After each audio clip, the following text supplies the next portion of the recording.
نورینہ خانم جنہوں نے اسلام آباد ہائی کورٹ میں درخواست دی تھی، اور ایک ڈاکٹر ان کو پکڑ کے ان کو لے جائے عمران خان سے، بے شک 10 منٹ کی ملاقات کرائے اور وہاں سے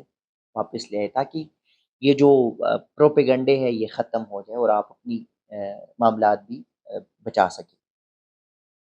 لیکن وفاقی حکومت شاید خود نہیں چاہتی کہ کچھ معاملات سیدھے ہو۔ لیکن جو امپورٹنٹ بات ہے اب آگے، وہ یہ ہے کہ قاضی صاحب، چیف جسٹس قاضی فائزی صاحب، جو کہ عدالتی تاریخ کا ایک سیاہ ترین شخص شاید شمار ہوگا۔ اب پاکستان میں ویسی بھی جوڈیشری ہمیشہ تاریخی رہی ہے، اور ہمیشہ جو ہے ایک گروپ نے ان کو سپورٹ کیا، دوسرے نے تنقید کیا، لیکن قاضی صاحب ذرا اور زیادہ فرنٹ جو اس پہ آ گئے، اور انہوں نے اپنی انا، ضد اور جو بدلہ لینے، انتقام لینے کی ہر ممکن کوشش کی اور کر بھی لی۔ لیکن اب چونکہ کچھ ہی دن ہیں، قاضی صاحب جا رہے ہیں، 25 اکتوبر ان کی لاسٹ وہ ہے دن ہے۔ ایک طرف تو قاضی صاحب جب سینئر پیونی جج تھے تو 6 6 7 7 ماہ تنخواہ لیتے تھے اور وہ کام نہیں کرتے تھے۔ دوسری جانب اب قاضی صاحب یہ تو کرتے ہیں کہ بھائی یہ جو لاسٹ فل کورٹ ہے اس پہ 20 لاکھ کا خرچہ آتا ہے تو میں نہیں کرتا۔ تو پہلی بات تو یہ کہ قاضی صاحب یہ جو فل کورٹ کا خرچہ ہے یہ موسٹلی ماضی میں ہم نے دیکھا ہے مونال سے آتا ہوتا تھا۔ اب مونال جو ان کے بند ہو گیا، پنڈی کے کہنے پہ آپ نے ادھر ان کے لیے وہ چیزیں بند کر دی، تو ظاہر ہے مونال تو رہا ہی نہیں، کوئی دوسرا ہوٹل شاید نہ دے۔ لیکن ایک طرف آپ کا یہ ڈرامہ کہ بھائی میں فل کورٹ پہ سرکاری اخراجات نہیں کروں گا، دوسری جانب ایک ویسی ایسی ہی درخواست جس کو آپ مقرر کر رہے اور اپنی سربراہی میں بینچ بنا رہے، جو آرٹیکل 63 اے نظر ثانی اپیل بینچ پر جس طرح کا اعتراض تھا، اسی طرح اس بینچ پہ بھی اعتراض ہے کہ جو مجوزہ آئینی ترمیم کے ڈراپ جو ہے وہ پبلک کرنے یا ان کو روکنے کے حوالے سے جو سپریم کورٹ میں درخواست دی، وہ 17 اکتوبر تک آپ نے مقرر کر دی اور خود لیڈ کر رہے، تو کیا آپ اس طرح کے آرڈر دے سکیں گے؟ نوٹس دے کے بھی کیا ہوگا؟ یہ جو آخری دن ہے آپ کے پاس ابھی بھی ٹائم ہے عزت بچانے کا، اور اپنا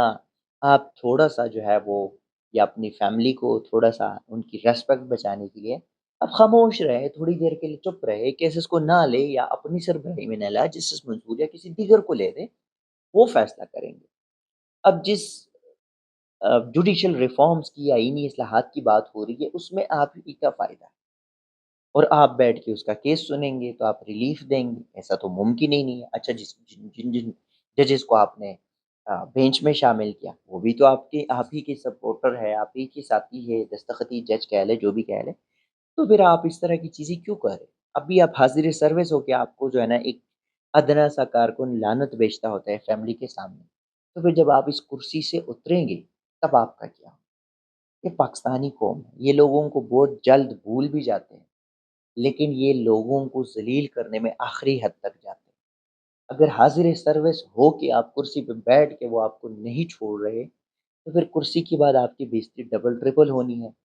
تو یہ کون سا طریقہ ہے کہ آپ آئے بھئی آپ کی جان 4 5 دن ہیں، ہفتہ ڈیڑھ ہفتہ ہے، اور آپ جائے بھئی آرام سے چلے جائے، آپ نے کیا کرنا ہے؟ کیا کر لو گے؟ 13 تاریخ ہے، 25 کو آپ نے جانا ہے، ایک طرف آپ ڈرامہ کرے سرکاری پیسوں سے یہ نہیں کرنا، دوسری جانب جو ہے وہ آپ اسی سرکار کا اور اسی ملک کی جو سیاسی عدم استحکام ہے وہ آپ ہی کی وجہ سے آیا ہوا ہے، اسی کو آپ مزید ڈیریل کرنے کے چکروں میں تاکہ صرف آپ کو فائدہ ہو، آپ کو کرسی ملے، باقی ملک گیا بھاڑ میں، جمہوریت گئی بھاڑ میں، عدلیہ گیا بھاڑ میں، انصاف قانون گئے بھاڑ میں، لیکن آپ کو فائدہ ہونا چاہیے، تو ایسا نہیں چلے گا۔ لیکن پھر بھی 17 اکتوبر تک دیکھنا پڑے گا کہ قاضی صاحب کس سمت میں جا رہے ہیں، اس مجوزہ آئینی ترامیم کے حوالے سے جو درخواستیں ہیں اس پہ کیا ڈائریکشن دیں گے، اور 15 تاریخ تک ہمیں انتظار کرنا پڑے گا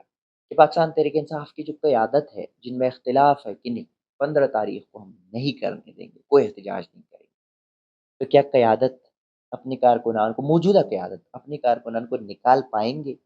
یا جو دوسری سائڈ پہ جو کہہ رہی ہے کہ ہم نہیں حامی، وہ کارکنان کو گھروں میں بٹھا رکھ پائیں گے؟ یہ سوال میں چھوڑ رہا ہوں، تحریک انصاف کے لوگ ہی اس کا جواب دے سکتے ہیں۔ ناظرین، اب تک کے لیے اتنا ہی، یہ تھی آج کی اپڈیٹس، اپنا فیڈ بیک ضرور دیجیے گا، چینل کو سبسکرائب کرنا نہ بھولیے گا۔ اللہ حافظ۔